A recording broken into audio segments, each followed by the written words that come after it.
Hello everyone, আসসালামু আলাইকুম। আমি আজকে আপনাদেরকে তৈরি করে দেখাবো আরবের বিখ্যাত খাবসা বিরিয়ানি। তো চলুন দেখে নেওয়া যাক খাবসা বিরিয়ানিটি আমি কিভাবে তৈরি করছি। আর আমি এখানে একটু তেল গরম করে নিয়েছি। এই তেলের ভিতরে আমি 1.5 কাপ পেঁয়াজ দিয়ে নিয়েছি। তা আমি এই পেঁয়াজগুলোকে এখন ফ্রাই হওয়া পর্যন্ত অপেক্ষা করব। তো আমি এগুলোকে একটু বেরেস্তার মতো করে নিচ্ছি। তো আমি এখানে একটু লবণ দিয়ে নিলাম।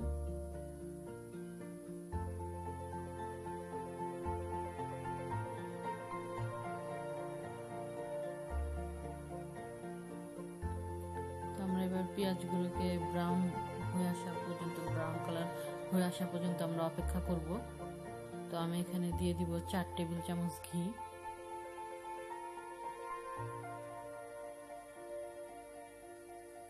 অনেকে এটা পুরাটাই ঘি দিয়ে করে, কিন্তু আমার কাছে মনে হয় পুরাটা ঘি দিয়ে করলে অনেক বেশি স্ট্রং হয়ে যায়।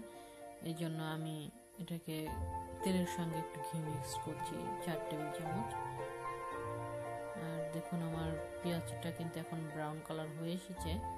তো আমি এখানে দিয়ে দিচ্ছি ব্ল্যাক পেপার, দারচিনি, জয়ফল, জয়ত্রী, আর আমার কাছে আছে জিরা, সেটাকে আমি দিয়ে নিলাম। আর এখানে আমি জয়ত্রী গুঁড়া করে রেখেছি, আমি সেটাকে দিয়ে দিব। আর আমি একটু আদা কুচি করে রেখেছি, সেই আদা কুচিটাকেও আমি দিয়ে দিব। এই জয়ত্রীটার আমি অর্ধেক জয়ত্রী এখানে গুঁড়া করে রেখেছি।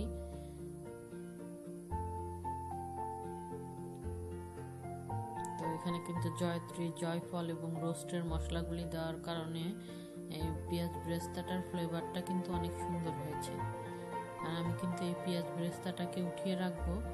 উঠিয়ে রেখে এর ভিতরে আমি চিকেনটা করে নিব। আর এই পেঁয়াজ বেরেস্তাটা আমি ব্যবহার করব যখন আমি পোলাও তৈরি করব, তখন আমি এই পেঁয়াজ বেরেস্তাটা ইউজ করব। আর এখানে কিন্তু এই তেলের ভিতরে কিন্তু রোস্টের মশলাগুলি দেখা যাচ্ছে, যেগুলি কিনা আমি এখানে জয়ফল গুঁড়ো করে দিয়েছিলাম, আরও বিভিন্ন রোস্টের মশলা দিয়েছিলাম। তো সেই তেলটার ভিতরে আমি এবার আমার চিকেনটাকে তৈরি করে নেব। তো আমি এভাবে আমার চিকেনটাকে দিয়ে নিলাম। আর এই চিকেনটা কিন্তু আমি আগে থেকে একটু হলুদ গুঁড়া, মরিচ গুঁড়া আর একটু লবণ, একটু আদা রসুন বাটা দিয়ে আমি ম্যারিনেট করে রেখেছিলাম।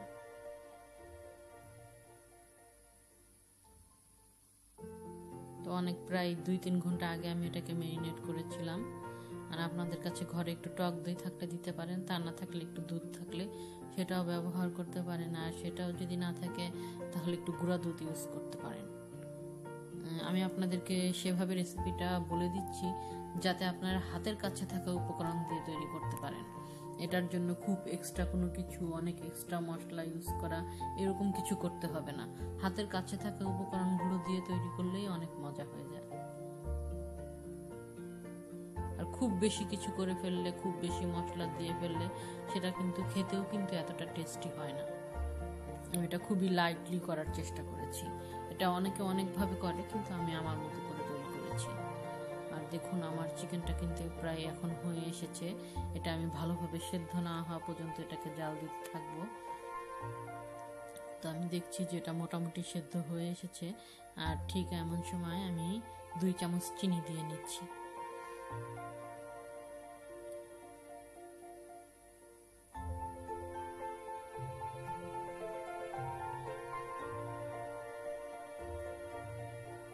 আমার কাছে মনে হয় যে চিকেনটা একটু রোস্টের মতো করে তৈরি করলে খাবসাটা খেতে অনেক মজা হয়।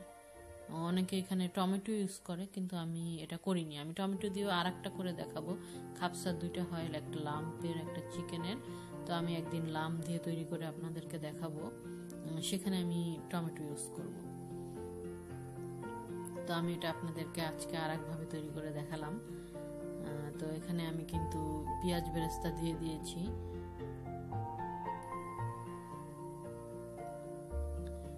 তো আমি দিয়ে দিয়েছি ব্ল্যাক পেপার, ছোট এলাচ, দারচিনি,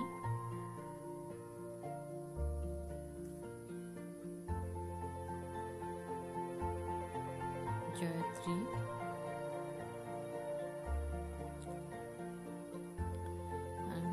দিচ্ছি ঘি। এখানে আমি 4 টেবিল চামচ ঘি ব্যবহার করব।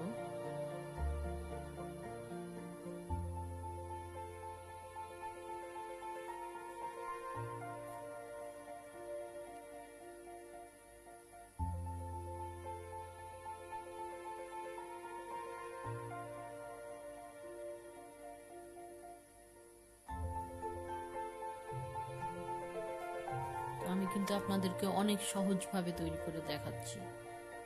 এটা একটা অনেক ইজি রেসিপি। এবার আমি আমার বাসমতি চাউলগুলোকে দিয়ে নিলাম। এখানে আমি 4 কাপ বাসমতি চাউল নিয়েছি। আর বাসমতি চাউলগুলো কিন্তু আমি রান্নার প্রায় 1-1.5 ঘন্টা আগে এটাকে আমি ভিজিয়ে রেখেছিলাম। অবশ্যই বাসমতি চাউল কিন্তু রান্নার আগে ভিজিয়ে নিতে হবে।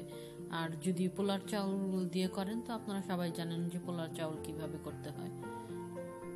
পোলার চাউল দিয়ে করলেও অনেক মজা হয়। তো আমরা যেহেতু দেশের বাইরে থাকি, আমাদের জন্য বাসমতি চাউলটা ম্যানেজ করা ইজি, তো এই জন্য আমি বাসমতি দিয়ে করেছি।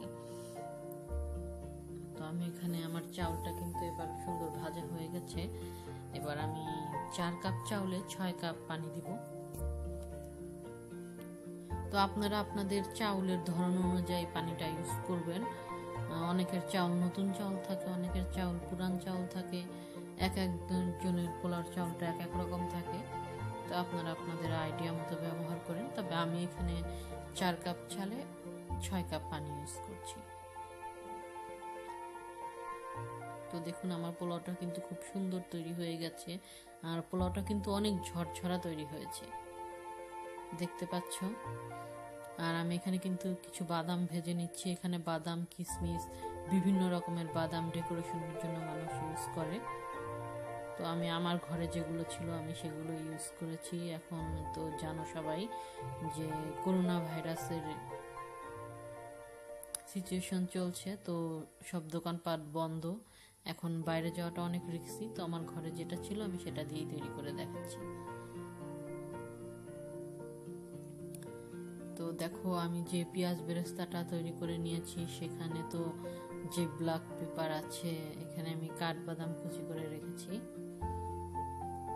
আর রেখেছি আলু বোখারা। এখানে আমি কিছু আলু বোখারা দিয়েছি, দেখতে পাচ্ছ। আর আমি দিয়েছি কিছু কাঁচামরিচ।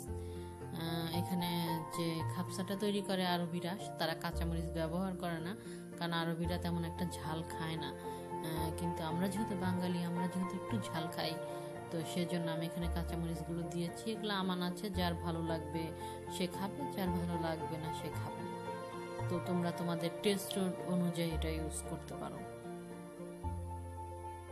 যারা ঝাল খেতে পছন্দ করো তারা দিতে পারো। এবার দেখো আমার কিন্তু পোলাওটি তৈরি হয়ে গেছে। এবার এখানে আমি আমার চিকেনগুলোকে অ্যাড করে নিচ্ছি। অনেক গরম সবকিছু।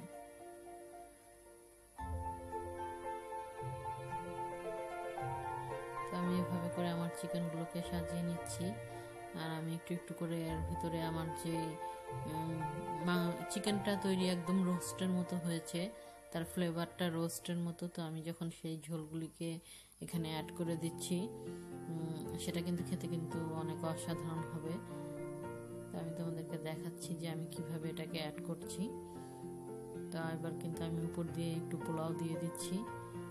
পোলাও দিয়ে চিকেনগুলোকে ঢেকে দিচ্ছি এবং এটাকে কিন্তু আমি দমে দিয়ে দিব কিছুক্ষণের জন্য। আর যাদের এই রেসিপিটা ভালো লেগেছে অবশ্যই কিন্তু লাইক করবে, কমেন্ট করবে, শেয়ার করবে। আর অনেক ধন্যবাদ তোমাদেরকে সাথে থাকার জন্য। আর যারা এখনো আমার ব্লগে জয়েন করনি তারা আমার ব্লগে জয়েন করে নেবে। আর যারা আমার ইউটিউব থেকে দেখছো তারা সাবস্ক্রাইব করে নেবে। ধন্যবাদ।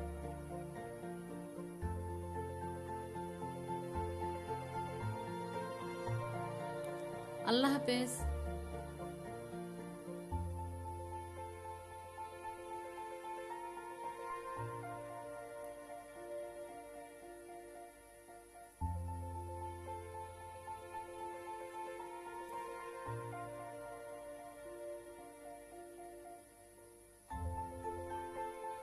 তৈরি হয়ে গেল আমাদের খাপসা।